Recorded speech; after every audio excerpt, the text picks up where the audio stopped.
Evolving Skies is continuing to dominate the modern Pokemon card market. It is no surprise that it is an incredibly popular set, but there's some other sets that are gaining in popularity that a lot of people aren't paying attention to.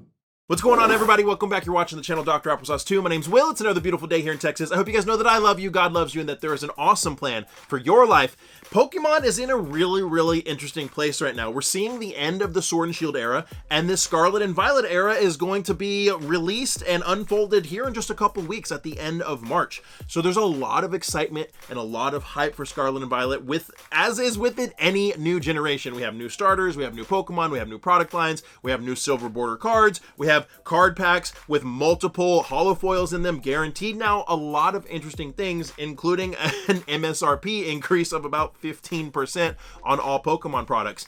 But if we take a look back at what's been going on with Evolving Skies and with some other sets, we can see some really interesting trends. So first, let's take a good look at Evolving Skies. First and foremost, I don't think there's really any debating that Evolving Skies is one of, if not the best sets of the Sword and Shield era for English Pokemon cards. It just has tons of beloved cards in it, tons of cards that people want to pull. The very top of that list is the Rayquaza VMAX alternate art and the Umbreon VMAX alternate art. Rayquaza holding around $200 some odd, but that Umbreon VMAX alternate art going for what, $400, $500 now? If you grade it and get a good grade, you can get an insane amount. My good buddy Josh at UAM Collectibles pulled one, got a 9.5, and I think he sold it for like $800 for a single card, which is wild. People want this Moonbreon card so much. So there's a big understanding why Evolving Skies is so sought after when you just see those two cards that so many people want, as well as so many other of the evolutions and alternate arts, and just a lot of beautiful cards in this set that people absolutely love. That being said, Evolving Skies does have a nice little, I mean, it's got an expensive little value right now of about $350 a booster box. And this is a topic that is up for debate a lot. A lot of people are like, well, it's just going to get reprinted again and again and again. But you got to remember, Evolving Skies has already had one or two halfway decent reprints, and I think maybe another really small one already. And now we're moving into a whole new generation of Pokemon that a lot of people are really excited about, and that begs the question if there's going to be more reprints of this. And a lot of people might want to think, well, let's look at like Sun and Moon era and some of the reprints that we got from Sun and Moon when we were already in Sword and Shield. And I think that's a valid discussion and that's a valid argument, but the thing we have to understand is Pokemon is a completely different company. From when Pokemon transferred from Sun and Moon to Sword and Shield, and then where Pokemon is right now from Sword and Shield to Scarlet and Violet, it's not the same company as far as popularity, as far as demand, as far as how many people are looking for new Pokemon cards to open. It's like a completely different atmosphere. And back when we were transferring from Sun and Moon to Sword and Shield, it was nowhere near as popular and is just incredibly crazy hyped as it is now, which provided more incentive for Pokemon to go back and reprint some Hidden Fates, reprint some of this, reprint some of that, reprint a little bit over here while they're still making some of the new Sword and Shield cards that, you know, are popular but aren't maybe as crazy and hyped as the Scarlet and Violet set is going to be, because there are so many more collectors and so many more fans that are going to want Scarlet and Violet. These are the things that I think we have to think about when we're looking at previous sets from Sword and Shield that are either already really popular or maybe weren't very popular that are starting to become popular. I made a video a while back saying, hey, pay attention to these Sword and Shield sets because the prices are going to continue to go up, and those prices on some of these sets have gone up, and I think you guys are going to be really surprised at some of the values of some of these cards. And I think a lot of people are going to be shocked that I don't think any of these are going to get reprinted anymore. Real quick, if you're looking for a place to get Japanese Pokemon cards that you can trust and you know is going to really take care of you, you got to check out Pokeany.com. Go there, use code Applesauce when you check out. You get a free booster pack with your order. If you want Triplet Beat, if you want V-Star Universe, if you want Scarlet and Violet Japanese, they will absolutely take care of you. And if you need a place to order some English Pokemon cards, you got to check out InvasionToys.com. It's a local store in San Diego, California. They are awesome awesome, and they're going to take care of you as well. And if you go there for your English cards and use code Applesauce, you get 10% off of your order. So I want to take a look at a couple sets that I think have done some movement that people aren't really expecting. And out of all of these sets, yes, Evolving Skies is dominating. It continues to dominate, and I don't think it's going to stop. I think it's going to, I think I have a little bit of a different opinion than a lot of other people that say Evolving Skies is overhyped, that say Evolving Skies shouldn't be where it is, that say it's not worth what it is. I kind of have to disagree. The market usually dictates what something's worth, and when you see the market dictating something is valuable,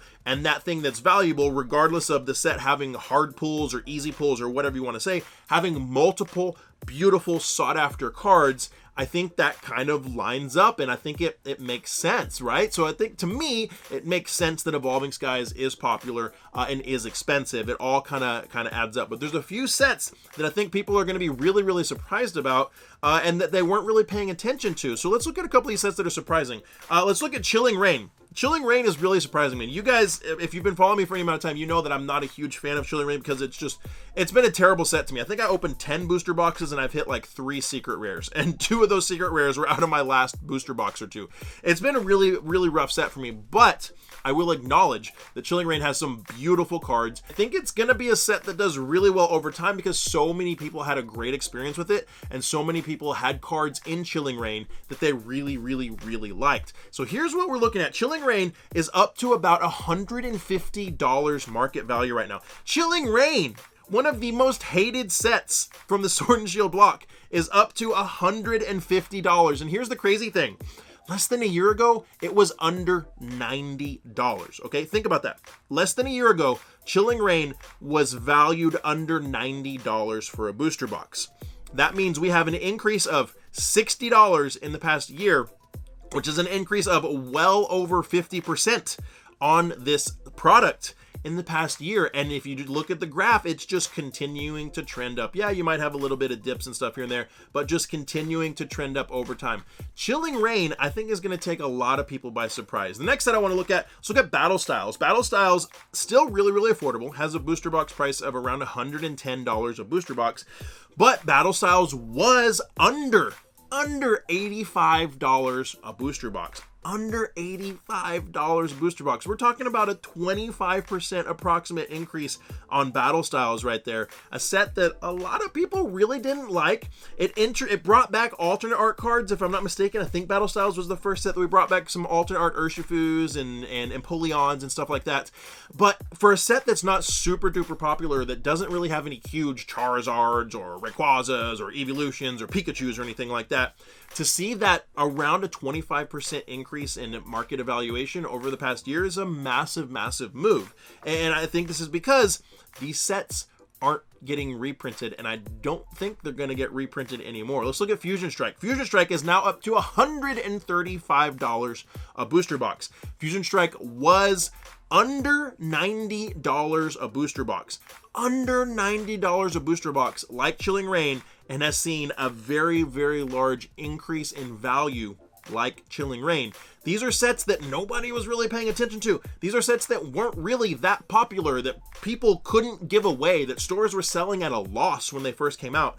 And now we've seen huge increases on value, 20%, 30%, 60% in some cases, in booster box value on these sets. This is really, really interesting, and I think we really have to pay attention to this and really, really look at these, and it gives us an indication of how things are creeping up. And then we combine that with the fact that we're going into a new generation of Pokemon.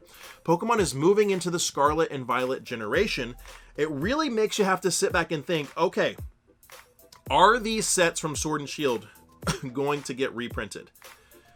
Are they going to get reprinted after Pokemon has moved on to a new generation? There's tons of hype for this new generation. There's new style cards, new types of packs, where packs have 2 to 3 holo hits in every single pack. There's a whole bunch of changes for Scarlet and Violet, as well as a 15% increase on all products. So a booster box for Scarlet and Violet, you're lucky to get it now for around $120, $130.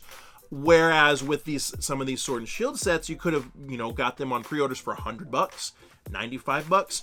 So, do we think Pokemon is going to reprint these sets when they've increased MSRP. So if we've got Chilling Reign at, let's say we have Fusion Strike at $135, if Pokemon reprints Fusion Strike and stores are going to have to charge $120, $130 just to sell it, is that really reasonable? Is it reasonable for Pokemon to reprint a set and have to charge more than they were charging for it previously because they've increased MSRP? On top of that, Pokemon has a ton of hype for Scarlet and Violet. A lot of people are still clamoring after a Crown Zenith. They're going to be crazy about Scarlet and Violet. Pokemon's going to have all kinds of stuff to roll out. There will be no shortage of new and exciting things that Pokemon will implement to satiate all of the new fans and all of the new followers and the exponential growth that they've seen from the time that they transitioned from Sun and Moon to Sword and Shield, now that they're transitioning from Sword and Shield to Scarlet and Violet. The long story short is I don't think Pokemon will need to go back and reprint Evolving Skies again. I don't think they'll need to reprint Chilling Reign, or they'll need to reprint Battle Styles, or they'll need to reprint Fusion Strike. Some of these other sets that were released way before that aren't going to get reprinted because it's just that far back.